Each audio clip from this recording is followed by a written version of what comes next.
So it's divine order that Jonathan could be with us today to sing music of the night.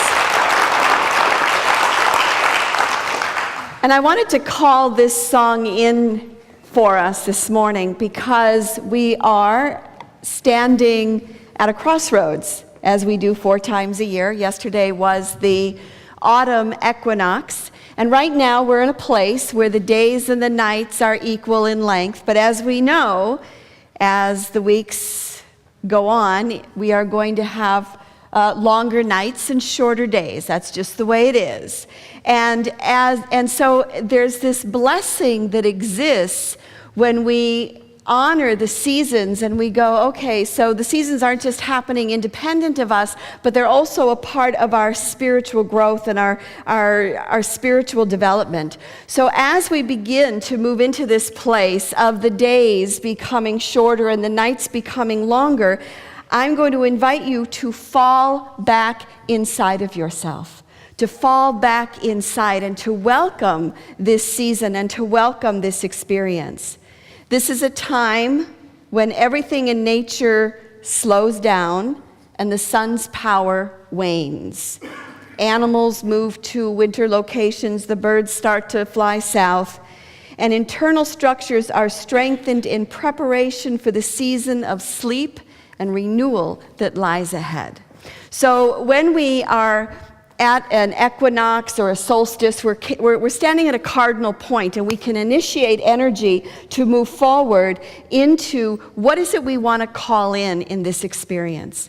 So in the book of Ecclesiastes, chapter 3, we read, "To everything there is a season, and a time for every purpose under heaven, a time to be born and a time to die, a time to plant, and a time to pick up what is harvested." And of course, you know that this goes on for a whole chapter talking about all the different things. And so what we're recognizing is there is a divine order in the universe, and there is a divine order in our lives. And, you know, it's 365 days around the sun. The moon helps direct the tides of the earth. And so we're connected with this entire universe, and there's this beautiful divine order that is a part of it all. So I invite you, as we move into this fall equinox, to welcome it in. So I don't know what your personal feelings are about fall. I mean, maybe you're one of these people that absolutely loves it and loves the colors. How many of you love the fall? Oh, that's a lot.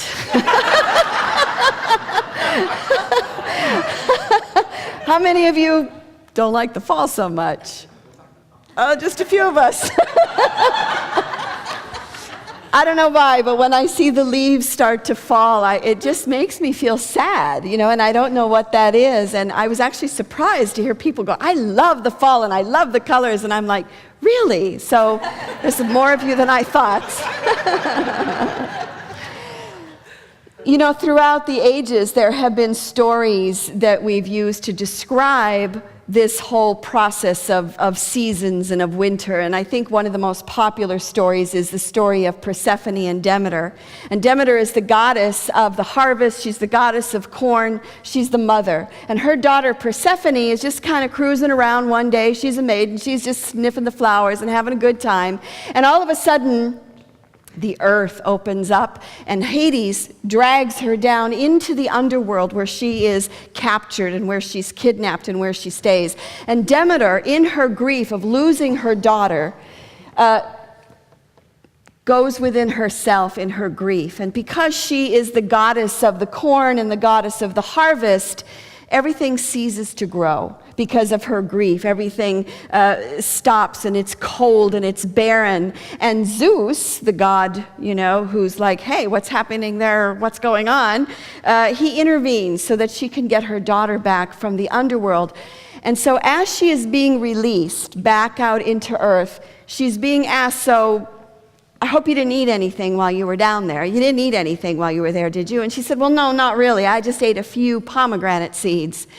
Well, the eating of the pomegranate seeds called for her to have to go back into Hades, and the stories vary. It's anywhere from 3 to 6 months, And so it's a way of describing winter. Why do we have winter? Oh, because Persephone goes back into the underworld and Demeter is grieving and the world becomes barren. And the truth is that we have these seasons, and it's an opportunity for us to just go into that underworld. So what is the underworld? The underworld is the place of intuition, it's the place of silence, it's the place of depth. When Jonathan was singing the music of the night, one of the lines is, turn your face away from the garish light of day and go into the depths of your spirit so that you can soar, to go into that depth. And so going into the underworld, Jesus called it, he didn't call it the underworld, but he called it the kingdom of heaven. He said the kingdom of heaven is within you. The kingdom of heaven is expansive. The word heaven means Uranos. Uranos is the word in Greek, and Uranos means expansion. So when Jesus said the kingdom of heaven is within you, the kingdom of heaven is in the midst of you, he was speaking about the expansion of consciousness. So one way to look at going into the dark, going into the underworld, is entering into the kingdom of heaven. Because when we are willing to go to the depths, that's where we discover the gold. That's where we discover the truth. So we turn our face away from the garish light of day, where we may only live on the surface of things. Yeah?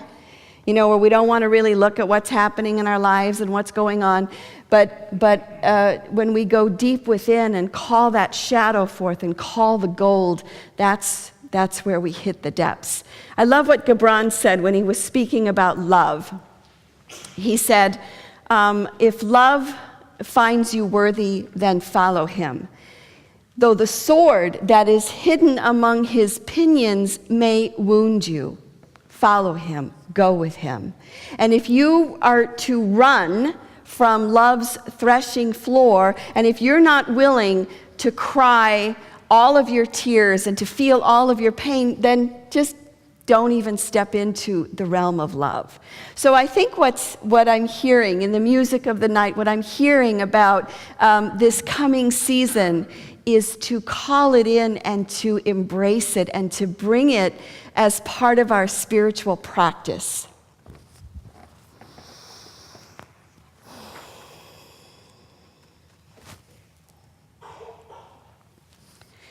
Thoreau said that falling leaves teach us to die. They teach us to let go, and they teach us to rest.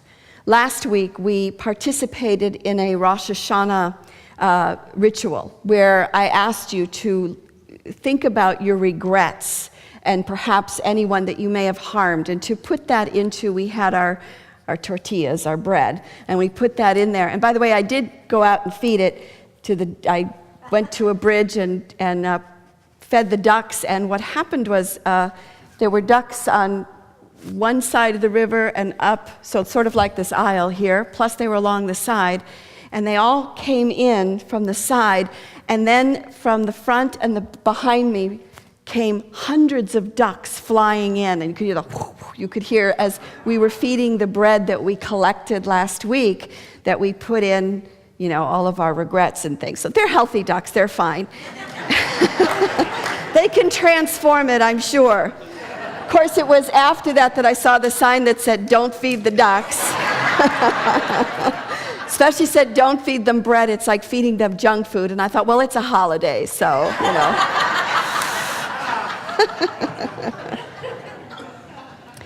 So the leaves are starting to fall, and they can teach us in watching them to let go and to rest, and also to look at our own lives and go, okay, so what do I need to let go of? And we started that process last week, but perhaps it's on a material level. And we know about spring cleaning, but decluttering is something we should be doing all the time. And so when you see the leaves start to fall, look at your own possessions and go, what is no longer serving me? What is it that I can release? What is it I can let go of? What is it I can circulate to give to someone else to use?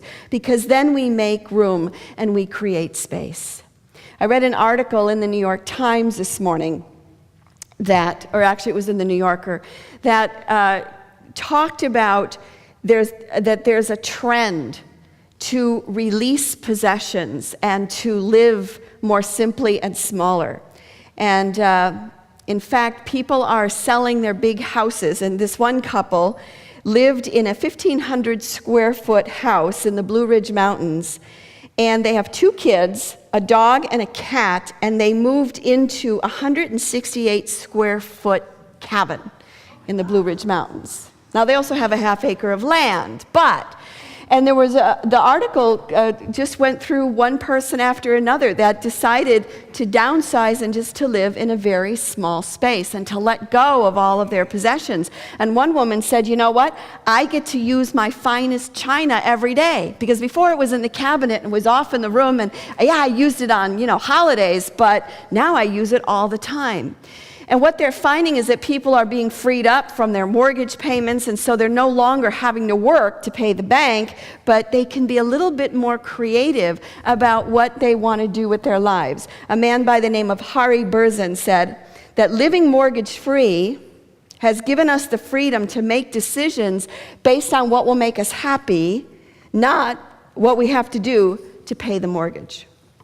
So I'm not asking you to give up your house and move into a cabin. I'm just saying there's a trend that's moving in that direction, and there's all different levels that we can experience in following the trees and letting go of the leaves and letting go of our possessions and releasing it.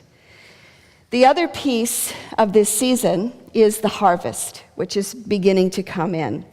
And as we celebrate the harvest, Thoreau said, it's not as important to ask yourself in the harvest, what have I accomplished, but what have I learned?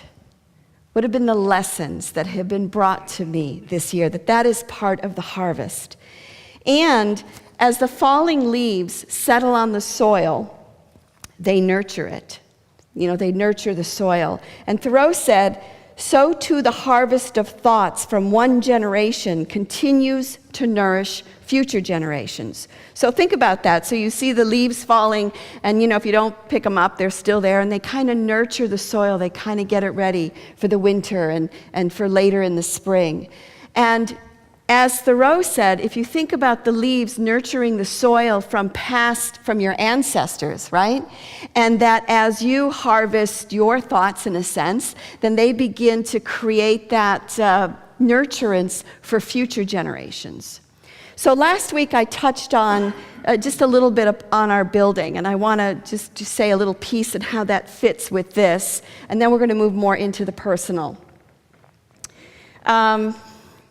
This building was built in 1959, and of course this community existed before the building did. They used to meet at the Eagles Hall, and I believe they started in the early 40s.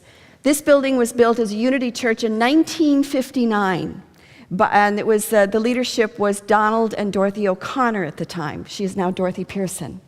And what the staff used to do would be to walk this property and walk around and bless it, particularly the chapel. And what their hope was, what their intention was, that when you walk into that chapel, you can feel that prayer energy as soon as you walk in that room. And is that not true? You can just feel it. And in a way, the leaves that they planted here, didn't plant, but that fell here to nurture the soil of this community is what we are experiencing and living. When they built this in 1959, their assumption was that downtown would grow up all around us. And of course, downtown didn't. Downtown went that way. And the reason this building is so big, like a barn, the sanctuary here, is the thought was, well, if it's downtown, they might want to move someplace else. And so they built it this way so we could just put in another floor, and voila, you have a 2-story office building. Not so much, though, right? I mean, now it's like, no, I don't think so. I don't think that would work, but hey. So, just as that community, looked ahead and envisioned this community for us, because here we are 50 years later, and we are reaping the harvest that they, and the seeds that they planted, we're reaping that. So we also, I believe, are in a place where we need to begin to think about future generations. And how is Seattle Unity, what is the vision for Seattle Unity, and how is Seattle Unity going to serve South Lake Union and Seattle and the greater world, and how do we fit into South Lake Union? Because when I got here 22 years ago, I'm telling you, there were 2 restaurants. There was a deli up the road, Slices, and then there was the Shilla, which is still there. That's it. Now it's like this thriving metropolis. They're expecting 30,000 people to move into South Lake Union, for it to become a commuter and worker place. And I've seen some artist renderings of a boulevard out here without cars. So it's a cobblestone. I don't know if or when that'll happen, but it's part of the artist renderings that we've received from the South Lake Union Chamber, which means we have no parking out there. So I believe that the Spirit of God is asking us to begin to have a conversation about where are we going, what are we visioning for our future. Just as our founders visioned this, we need to begin to ask questions about, is this vital? So what we're going to do is we're going to have 2 meetings, one on October 7th and one on the 21st. We're trying to make it easy so that you can come, following the 11 o'clock service. And all I want to do is ask questions. That's it. I just want to ask questions, and we're going to play with it and have fun with it. And the first question is, what if we stayed in this building as it is and just fixed it as it broke? Because that's what we're doing now. And every time something breaks, it's 10 grand, it's 20 grand. I mean, we need a new roof. It goes on and on. So what if we asked the question, what if we stayed here as we are and we just made repairs as they were needed? The answer to that question is, yes, that's a great idea. And this is why this will work. Yes, and we could do this, and yes, and yes, and yes. And then, no, that's not such a great idea because, and then we could go down that road. Second question, what if we either did a fundraiser or took out a loan and remodeled this place and redesigned it? What if we did that? Yes, that's a great idea because, yeah. Or, no, that's a horrible idea because, and we could go down that road. Or we could ask the question, this property is worth a lot of money. Do we want to sell it and move to another location? Yes, that's a great idea because blah-de-blah-de-blah. No, that's a horrible idea because blah-de-blah-de-blah. Okay. Or maybe we want to join with a developer and redevelop this whole property and stay here and see what comes from that. So you get the gist, right? We're just going to brainstorm. We're just going to play. And the reason that we're doing that is because I think going into the fall is about putting structures together. It's not necessarily about doing anything, just as it isn't in our personal life. It's not about necessarily doing anything, but it's doing the research. It's doing the brainstorming. It's doing the studying. It's doing the thinking about what lies next for us. So we actually have clipboards that Johnny's going to start sending around on both sides.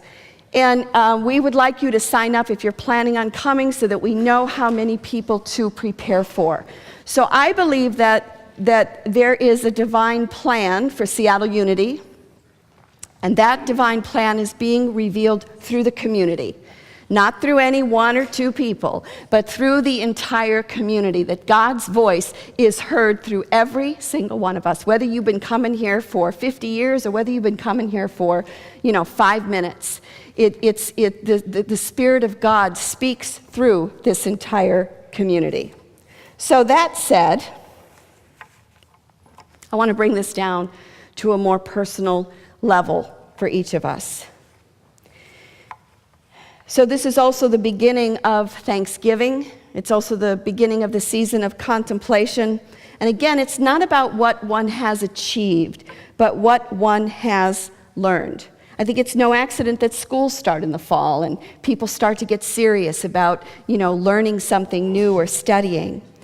So I would like to ask you a couple of questions that I'd like you to sit with to help you to, as we stand on this cardinal point, to direct you into this coming season. And my first question to you is, what are you willing to let go of? What do you need to let go of? And it could be material possessions, or it could be something else. But what needs to be let go of in your life? I'm just going to give you a moment to just sit with it.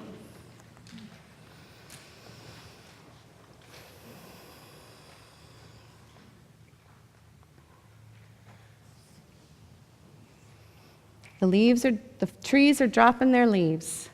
Your tree, what are you going to drop? What are you going to let go of? It isn't serving you anymore. You got to release it. You got to let it go.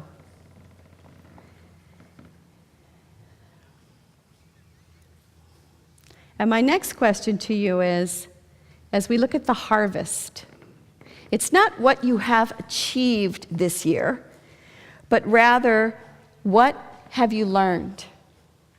What has been your lesson this year that's still unfolding itself? Just sit with that. What are you learning in 2012? What's your lesson?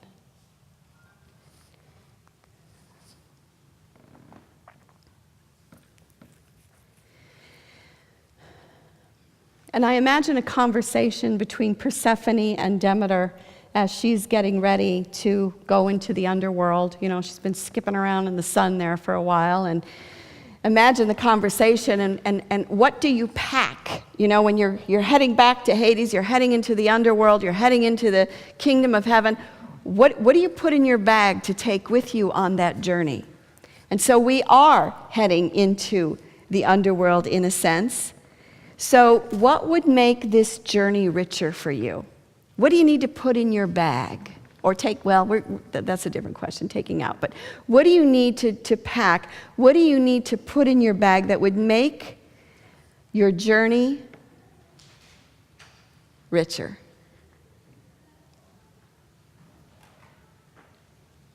All right. We're doing community this year, right? So I'm going to ask you to find somebody. It could be who you're with, and you're always free not to participate in any of this and just stay where you are. But I would like you to find someone near you, a partner, and either answer the question, what is the lesson, the harvest, what is the lesson that you are experiencing this year? That's one. The other question is, what would make this coming journey richer? What would you pack in your bags? You choose one of those, okay? That's pretty clear. What would make your journey richer? Or whatever, you can even say what you need to let go of. You can choose.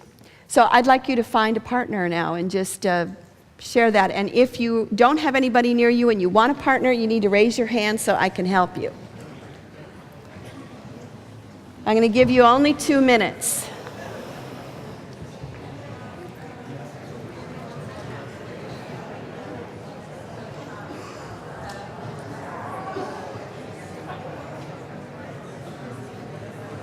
Dana, do you need a partner?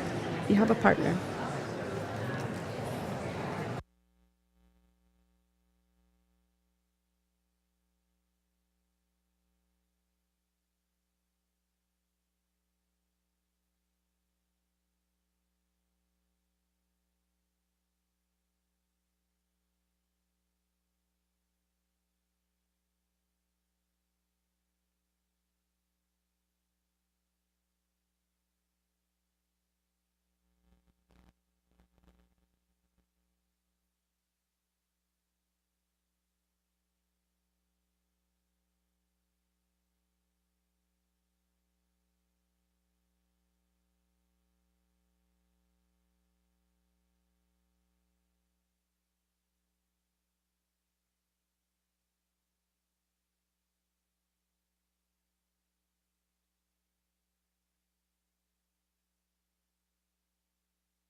Okay, I know that I have not given you enough time. I really know that.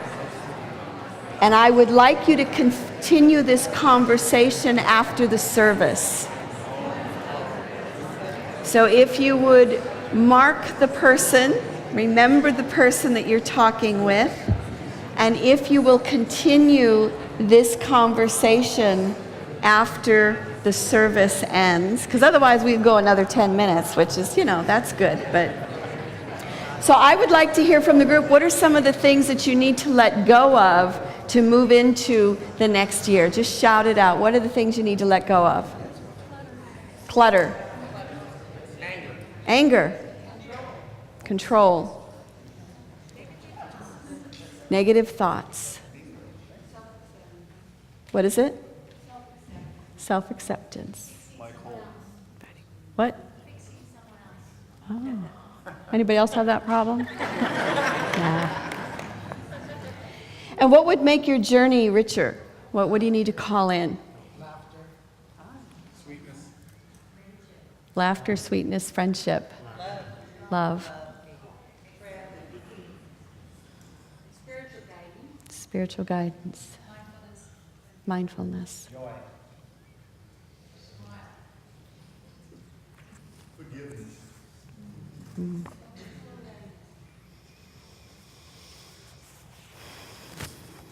So we're falling back inside. So don't fight it. Welcome it. It's time that we turn our face away from the light. Not that it's ever gone, the light's within. And we turn within and we let our imagination soar, we let our spirits soar, and we delve deeply into the darkness, because that's where the treasure lies. That's where the gold is.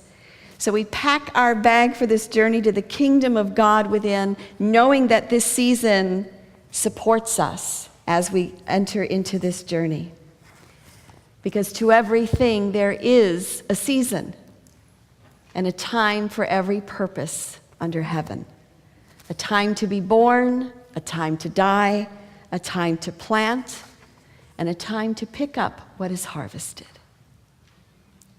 Fall back inside. Amen.